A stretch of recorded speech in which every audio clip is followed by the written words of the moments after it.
Здравствуйте, товарищи, and welcome to our fourth mailbag segment. Took a week off, wasn't able to get around to doing one. It was just a lot of crap that needed to be done.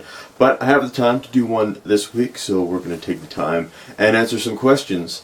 But before we get started, my hair is kind of like even more ridiculously like slicked back than it usually is, because I was out at a party yesterday, and the theme was you had to come as like a musical genre or something. So I came dressed as like one of those, like something from the 30s. I didn't know what exactly it was because I couldn't recall any musical genres from the 30s, but basically it entailed me wearing a suit, and then I did my hair like kind of up and then back in this like weird kind of like pompadour thing. I mean, if you really want to see photos of it, they're on Facebook. But to do it, my friend, he gave me this like ridiculously powerful like hair grease or something like that, and I put it in the hair, and it was able to make it stand up and everything like that. But unfortunately, it's remained in my hair the next day, despite me trying endlessly to shower it out. It's still there. It's driving me nuts. I've been too lazy to like do it up in the same way, so it's just like I'll slick it all back, and hopefully sooner rather than later it'll work its way out. I also want to mention a little bit about the recent announcement of the PlayStation 4 and spend some time talking about that and my thoughts about it. And the one thing, I never really came away from that press conference thinking, wow, this is like next gen stuff. And I was watching a video on Game Trailers where some guy was breaking the conference down, and he really hit the nail on the head where he said that there's going to be so much overlap between last generation and the next generation of consoles, because there was nothing really that they showed us that couldn't be done on PlayStation 3 just with slightly less graphics and whatever, versus the new PlayStation 4 type of deal, which is a little bit disappointing because as far as I can remember, I mean, they were different versions of like when a new console would come out. When the Xbox and the Xbox 360 and the PS3 came out, there were still like not so much Xbox, but there were still PlayStation 2 versions of games, and they were significantly inferior for the most part. There are a few exceptions than the PlayStation 3 versions, and I get the feeling that's not really going to be the case. And it seems that every time a new console generation comes around, they have certain games that you're not able to play on the previous console, that you're just simply not able to play. It's just not possible given the graphical powers and specs of the hardware. And that's generally been the case. Like when the jump from sort of N64 to GameCube, there was a significant jump there, and you couldn't really conceivably play GameCube games on an N64, and it was tough to conceive that you could play PS2 games on a PS3 and so on and so forth. But from what we've seen, it looks like it's pretty easy to conceive of you playing a version of a PlayStation 4 game on a PlayStation 3 and not sacrificing a whole lot except maybe some like high-res textures and so on and so forth. So from that angle, wasn't super impressed. I'll look at when the holiday season comes around, I'll be looking at my own finances and saying, well, it's always exciting when a new console is released, and I've only gotten one console ever on launch day, and that was the Wii, which came out on my birthday in 2006, and went out and waited in line for one, and that was my birthday present, was Nintendo Wii. And so this is the only console I've ever gotten on launch day, so I'll be looking at like, maybe, we'll see more, I'll get more excited, and it would be nice just to be part of that experience, to get a console on launch day and have that shared, enjoyment. But, like I said, I'll be looking at my own, finances and deciding, am I going to get one? And of course, we're looking at launch games. Are there cool games that get me excited to, play the so-called next generation? And I'm also excited to know more about the specs, mainly because I want to know if my current computer is going to be better than the next generation hardware. And that's just kind of like a e-penis type of thing for me, is just to say, oh, my computer's so good that it's already better than the next generation of console hardware. So that's just a selfish thing. Anyway, enough about that. Let's jump into questions. And the first question comes from Phil. Oh, by the way, we'll get around to it. Yeah, we'll get around to it at the end, the winners of the contest. So yeah, we'll wait. Anyway, Q&A. This one comes from Phil. He says, "Hi Stalin, just wondering what happened to the Europa Universalis 3 Let's Play. How come you dropped it? Will you carry on and do another?" Wait, did I answer this last time? I can't remember. If I did, I apologize, because I remember answering something from Phil, and sometimes the questions get mashed together, because all of a sudden I'm getting this like deja vu moment that I've answered this question before, and they ask, will you do a Europa Universalis 4 Let's Play when it comes out? And the reason I believe I dropped Europa Universalis 3 was because the saves weren't compatible from the old version of the game I was using to the new Divine Gwyn expansion, and so that just kind of made it possible to really continue on and do the Let's Play. But I will be doing a Europa Universalis 4 Let's Play when it comes out. Okay, I should find a way of organizing which questions I've answered and which I haven't. Anyway, next question comes from No Profit Maximirung. And he says, "Saw your Mailbag video, pretty interesting. Do you call yourself a Marxist-Leninist since your name is Stalin?" And I don't. I consider myself to be a social democrat or a socialist. And I remember some guy like raged at me. He's like, "Those two aren't the same. How can you compare those two?" And really, the one thing, studying politics and going to university and studying political ideology is really a lot of political ideology just comes down to semantics, and it's just like tiny little differences that delineate between certain different political ideologies, and it all becomes just a matter of semantics at the end of the day. So I don't worry too much about it. But I would definitely say I've got very strong Marxist leanings and Marxist sympathies. Marx is one of my favorite economists, philosophers, whatever you want to call him, of all time. And when you read a lot of his work, it's very clear that he was a pretty smart guy, and he saw a lot of problems that exist in the capitalist system way in advance.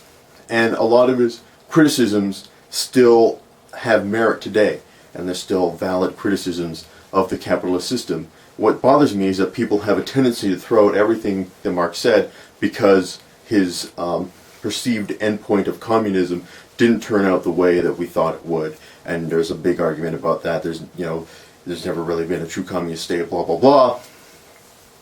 But just even if you concede that communism didn't turn out the way that we thought it would, that doesn't mean his criticisms are any less valid, and that doesn't mean you can just toss them out just because his endpoint wasn't necessarily the endpoint he envisioned.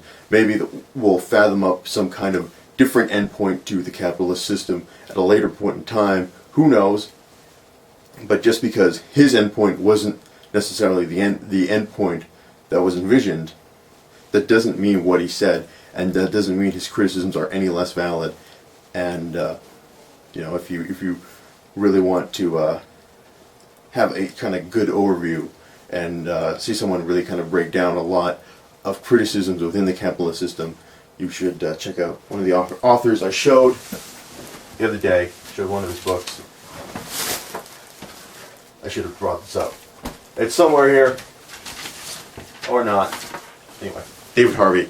I showed his book the other day, which was the Brief History of Neoliberalism, and he does a very good job in still bringing these kind of Marxist critiques to the fore and making them relevant in a modern society.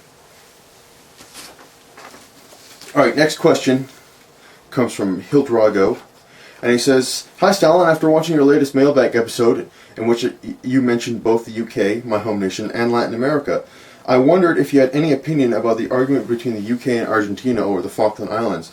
Hopefully you'll feature this in your next Mailbag episode, which would be awesome, and hope you keep making awesome, funny videos."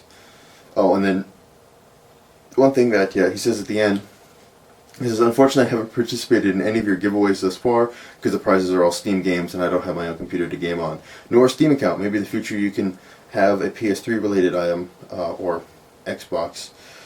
Thanks for reading and keep being awesome, Stalin. I'll just deal with that first, and that's a maybe.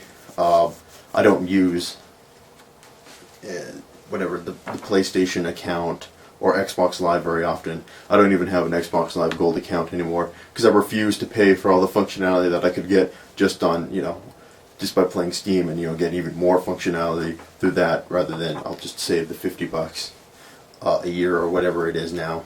And so I don't use any of the other two systems, but if anybody or if I manage to scrounge up some codes for some games on those two platforms, we can definitely work something out. I can use other platforms to buy PC games other than Steam that you can unlock, and you don't need to have like a Steam account. We can, if you want to like give out some old games, maybe you can go to Good Old Games. Gamersgate is a really good non-Steam distribution platform that I really enjoy. I actually bought Crisis 3 over Good Old Games the other day because I was going to buy it on Origin, and everyone's like, how dare you buy an EA game? And I just wanted to buy it to justify like the $500 graphics card that I just upgraded my computer with. But anyway, I was going to buy it on Origin, and then I realized Origin charged me taxes. So then I went to Gamersgate, which doesn't charge you taxes, and thereby saved like $8 in purchasing the game. So there's a pro tip: don't ever buy anything off Origin. If you can find it anywhere else, buy it somewhere else. And also, if you buy it off Origin, well, then Origin gets a cut of those purchases, where I'd rather give that cut to another distribution service like Gamersgate, which I think is much better. Anyway, on to his actual question. I don't know much about the Falkland incidents. I remember one of my favorite stories about the Falklands that someone brought it up to me is we were talking about like the British debt crisis, and I worked it out that if Britain just cut its military by 50%, then they would not only be in a surplus budget, but they'd be able to pay off their entire debt within like 3 or 4 years or something like that. That was the math that it worked out to. And then this guy just like flips out at me. He's like, we could never cut the UK military budget because Falklands 2 is on the way. It's coming, man. And I'm like, this guy's crazy. This is insanity. And from what I can tell, I mean, definitely not. I admit when I know a lot about something and when I don't know a lot about something, and I don't know a lot about the Falklands incident between Argentina and the UK. But I mean, it really just seems like at the end of the day, what I believe is that the people on the island should decide which part of the country which country they want to belong to. And I don't see what's so complicated about that. And both world powers should just leave it alone. And if the people in the Falklands want to be part of the UK, Argentina should respect that. And if they want to be part of Argentina, the UK should respect that. But even if the Argentina gets all uppity and decides to like invade the Falkland Islands to fulfill some kind of weird nationalistic goal that the government of Argentina might have, the UK can still curb stomp them into the ground, regardless of military cuts. They could do it back in the 80s. They can do it today. I wouldn't worry about if Argentina wants to take it by force. I wouldn't worry about the UK's ability to beat them.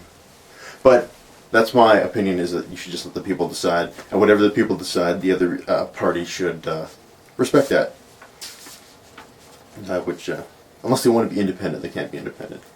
I don't like independence movements, in case people didn't know. Next comes from Rip 19000, and he says, I have a two-part question for you. What happened to the Skyrim Let's Play, and when you bring it back with new DLC? And Skyrim Let's Play I gave up on because it wasn't getting enough views, and I wasn't enjoying it enough. And sometimes I do that. Sometimes I look at the enjoyment of actually playing the game and the amount of views that it's getting, and if both those are low, then I'm like, well, I'm not going to continue this. And sometimes I will continue games if my enjoyment of doing them is high and viewer count is low, which was the case of the Phoenix Wright Let's Play. That was one of my favorite Let's Plays to do, but not a lot of people watched it, and it's still not on YouTube yet. I can put it up there at some point, maybe, who knows. But obviously my favorite ones to do are where viewer count is high and my enthusiasm for the game is high. And I'm facing a crisis with Omerta's City of Gangsters, where my enthusiasm for that game isn't so high, but a lot of people really like the Let's Play and it's getting a lot of attention. So that's a crisis there. So as long as people still continue to watch it, I will still continue to play it. So yeah, but I won't bring it back with new DLC, mainly because Skyrim is one of those games that a lot of people do, and the drum for Skyrim gets, beaten pretty hard, and I don't feel the necessity to go back and do that game. Okay, next comes from Kaiser Alex 1.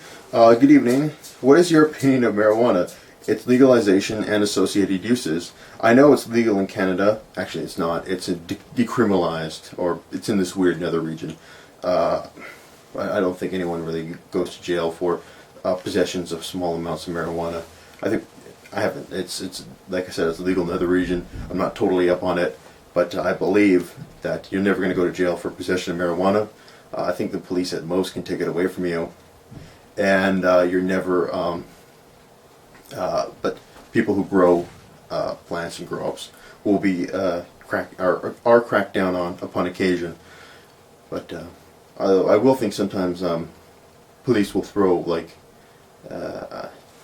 I'm not entirely sure, but let's say someone has a bunch of other misdemeanors or crimes or whatever, and the police find marijuana on them. I think they can use that as ammunition to increase charges or increase punishment and that type of stuff. Anyway, so where was I? Yes, I know it's legal in Canada, and whenever people bring it up in a debate over cannabis legalization, I tell them it's legal in Canada and how awesome Canada is. Well, I'm sorry, buddy, you're wrong. So you should not do that, because that's not the case. And blah blah blah. It's definitely hard to get this argument through to someone when you live in Hawaii like I do. But in any case, I'll let you know your opinion on this. Don't forget to read Commerce Salad speeches. So my opinion on marijuana is it's something I choose not to partake in. I've never done it, and I doubt I ever will. It's definitely a life experience that I can do without. But I have definitely evolved a lot on this issue, and I used to be totally against it, 100% against it, and then through time and experience and whatever you want to say, my position has evolved for both, mainly for philosophical reasons, that it should be legal, because I believe that we're a society that is fundamentally based on choice. Well, supposedly we're based on choice, and you have to give people the option to make choices that are not your own, and choices that you perceive to be the wrong choice. So, I mean, like a lot of people perceive doing marijuana as the wrong choice, but, well, I'm not in that camp, but if that is your opinion, you don't have the right to come up to somebody and say, you can't make this choice because I think it's wrong. And that, to me, would be fundamentally hypocritical for society, like a liberal, democracy like Canada or United States or wherever else, to proclaim that, we're a society of choice and liberty and freedom, but you can't make choice X, Y, or Z. So that's where I stand on the issue.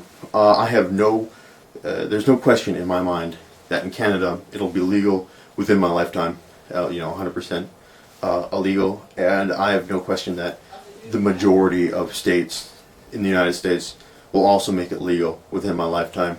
That is a issue where, people my age and younger are definitely highly in favor of it, and as we get older, 10, 20 years down the road, when our generation becomes the dominant generation in power and so on and so forth, there's no question in my mind that it's going to be an issue where marijuana legalization is going to be entirely legal. And of course, you can go into other arguments, like this economic argument. You can tax it and get some sort of government revenues off of it. You know, that's a fair point. I tend to think of it more in a philosophical light, because that's the way I tend to think about everything, is in a more philosophical light. So that's about marijuana. Next question comes from Sir Rooster, and he says, never mind, Sour Rooster. There's no space, it gets weird. Anyway, I have been a subscriber for a long time, since your Spanish campaign for Empire Total War, and I have a very simple question regarding a future playthrough or a series of videos. You stated that you would be doing a StarCraft 2 Heart of the Swarm Let's Play. I couldn't help but notice that the abbreviation for the game is SHOTS, and that your last name is Downing. Given these two facts, and that you've done drunk Let's Plays in the past, I was wondering, would you consider a future playthrough or series of videos called Downing Shots? On a side note, I'm the random guy who suggested to Lag TV to make When a Cheese Fails series. I hope that you consider naming that for a future playthrough. I kind of like the idea, but I definitely won't do it for Heart of the Swarm. That's for sure, because you use alcohol as a crutch to get through things in life that you don't like so much, which is why I did it for like Call of Duty and both Call of Duties. The reason I haven't ever finished the Black Ops Let's Play is because my computer crashed at some point during the Black Ops Let's Play, and I couldn't, and it erased my save, and I was like, there's no way I'm playing through this single player again. It's over. I'll take what I can get there. So in any case, no, I like the idea. I don't know where it would go. I definitely would not want to do it for StarCraft 2 or the Swarm, because that's a game I want to enjoy. I am almost certainly going to enjoy to its fullest, and I don't want that experience to be mired by alcohol, and I don't think alcohol will benefit that experience in any way, shape, or form. But that could be a future segment. We'll see. I'll definitely have to find interesting games that would be made more interesting under the influence of alcohol. Anyway, next question comes from Lieutenant General Store, and he says, what do you use to convert your video? My converting software is not working. I'm looking for a new one. I use Adobe Premiere CS6, and Adobe Premiere comes with a fantastic media encoder, which gives you a ton of options in how you want to export your video. So I have never, the only other video editing software I've ever used is Windows Movie Maker, which I would, if you want to make videos on any kind of professional level, I would encourage you to run far and fast from Windows Movie Maker. But I can't speak to any of these other like softwares like iMovie or Sony, I think it's Sony Vegas, Sony Vargas, I'm not sure. And of course there's like Final Cut. I haven't used any of those other softwares. I can't speak to them. What I can say is that Adobe Premiere has serviced all my needs, and if you're looking for something to export videos with, it's got a very powerful and comprehensive media exporter. Okay, some Facebook questions. This comes from Timothy Mosher, and he says, I hope you answer this in your next mailbag segment. First off, what is your opinion of alternate history? Second, have you read any alternate history books? And if so, what are your favorites? And finally, what do you think of alternate history video games, such as Kaiserreich? First, I think alternate history is one of the funnest things in the world to play around with. And people who tell me that, well, that history had to happen the way it happened. There's no way that anything could have happened differently. It's all kind of inevitable. I think are full of crap, because in order to see just how fluid history really is, you just have to look at your own life, because our futures are never certain. We don't know what's going to happen in the future. I don't know what's going to happen tomorrow. Yes, there are some things that I can say are probably going to happen, and I can make predictions are going to happen, but that doesn't mean that they will happen. And I think people, in the historical past, however far back you want to go, had the same feeling. Their history, their futures are murky. They're uncertain. You have no idea what's going to go on, and things never really had to happen the way that they did happen. You know, you can pinpoint various decisions throughout history that if this had been tweaked just a little bit, you can kind of see how that would lead to different potential outcomes and how that would have changed the overall course of history. You know, there's some really, knife edge points of history where it could have fallen any number of ways. And it's, I think, incredibly difficult to argue that it could have only fallen one way, and that's the way that it had to fall, because, well, there's obviously no changing what happened, but that doesn't mean what happened had to happen. So, until we invent a time machine, then we can change what happened. And then Red Alert will happen, and then I'll go back and kill Hitler, and so on and so forth. Oh, anyway, I've never read any alternate history books. They're just kind of scenarios that I play about with in my mind. On alternate history video games, I haven't played. As far as I know, there aren't really. The only really good one I can think of is Kaiserreich, and there are some other ones. Like I remember there's a first-person shooter a while ago that took course in an alternate version of World War II, where Winston Churchill had died or something, and the Nazis were invading America, and apparently it wasn't very good. I just know that the Nazis really liked dirigibles, and they just used a ton of dirigibles, and you spent a whole lot of time in the game shooting down dirigibles. But I can't really think of any other. I mean, maybe there's Darkest Hour too, which I guess is kind of alternate history a little bit. But I can't really think of any alternate history games. Besides, I know that there are lots of good alternate history books. Apparently this is one great series that someone, they're a very popular author, unfortunately the name escapes me, they wrote a series about what if the South had won the American Civil War, and then and then he basically wrote the entire history up until or close to the present day, or his present day whenever he wrote them, going through things like World War II, if the South had won the Civil War and the United States was divided, and so on and so forth. I've never read them. I've only had them recommended to me by friends, so I can't speak for them myself, but I know they exist and they're out there. But if anybody knows any good alternate history games, besides Kaiserreich, which is probably the best, and even though it's not its own game, it's a mod for another game, but they should Paradox really should just co-opt Kaiserreich and make it its own series, I guess. Anyway, but if you know any good ones, let me know. And John Harris says, what faction are you thinking of using when Rome 2 comes out? Sorry, my card got full. Anyway, onwards to the question. It's really tough for me to think about using anybody besides Rome, because I just think Rome is so cool, and the only problem is that everybody else in the world thinks that Rome is so cool, and that's rightfully so, because Rome is awesome. If I were to choose not to play as Rome and choose someone else to play as, the ideas I'm bouncing around in my head, I would like to play maybe as Carthage, although I guess maybe it's just because of our historical perspective that Carthage is always kind of painted as this evil evil empire type of deal that fought the Romans and lost and blah blah blah. But the Carthaginians maybe. But the only other major one I think of playing as are the Scythians, because I love horse archers, I think, and that kind of steppe nomad culture is incredibly cool to me. So I mean, I think maybe doing a proto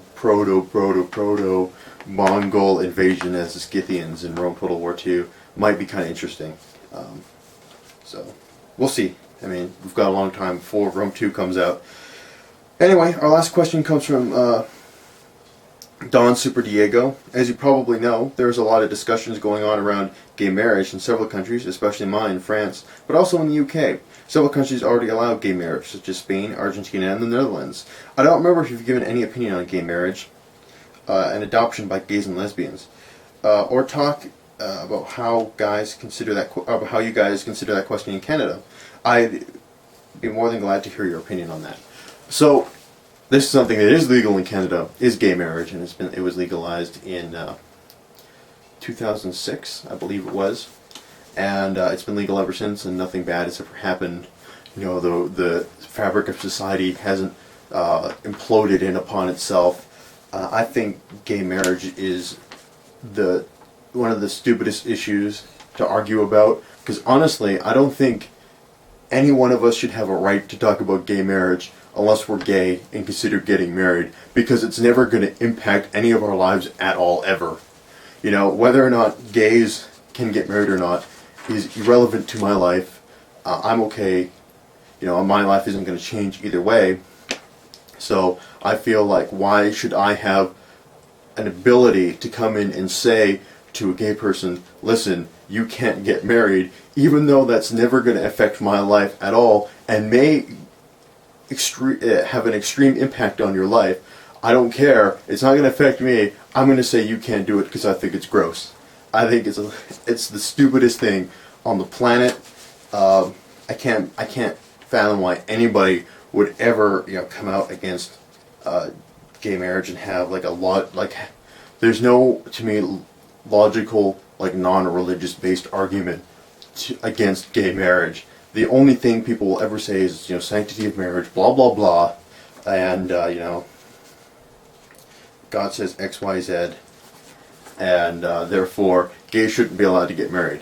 It's a bunch of crap. People should say it's crap, and you know, if you're not gay, I think you should really just let kind of gay people hash this issue out. It would be, to me, it's like people who don't play video games would be coming in and saying, oh, you're not allowed to play this video game because it's too violent, even though it doesn't have any impact on my life whatsoever. Too bad, I've decided that I don't like it, therefore you can't do it. And you can, you know, apply that to any kind of, you know, hobby or anything in your life. That, not to say that getting married is a hobby, but you understand what I'm trying to say. You can apply that to just about any section of your life that you really enjoy and doesn't affect other people's you know, quality of life at all, regardless of whether or not you choose to do it. And they kind of use that logic and say, well, I would be really upset if somebody came in and said, you can't do this, even though it doesn't affect me. Anyway, that's the last of our questions. Wrapping up, I will just say that the two people who have won our previous contest, you know, they were Breadwinner and Strategy Prince, I believe were their names. They've both been contacted, and we'll get that all sorted out. The answer was Detective Jowd's theme from Ghost Detective on Nintendo DS, which was made by the same guys who made the Phoenix Wright series. It's a great game. While it's also on DS, you can also get it off the iTunes, you know, App Store or whatever. I don't know if you can get it on Android, but if you haven't checked out The Phantom Trick Ghost Detective, I believe is the full title, you should definitely check it out because it's a great game. And you know, if you're a human being, you'll enjoy the heck out of it.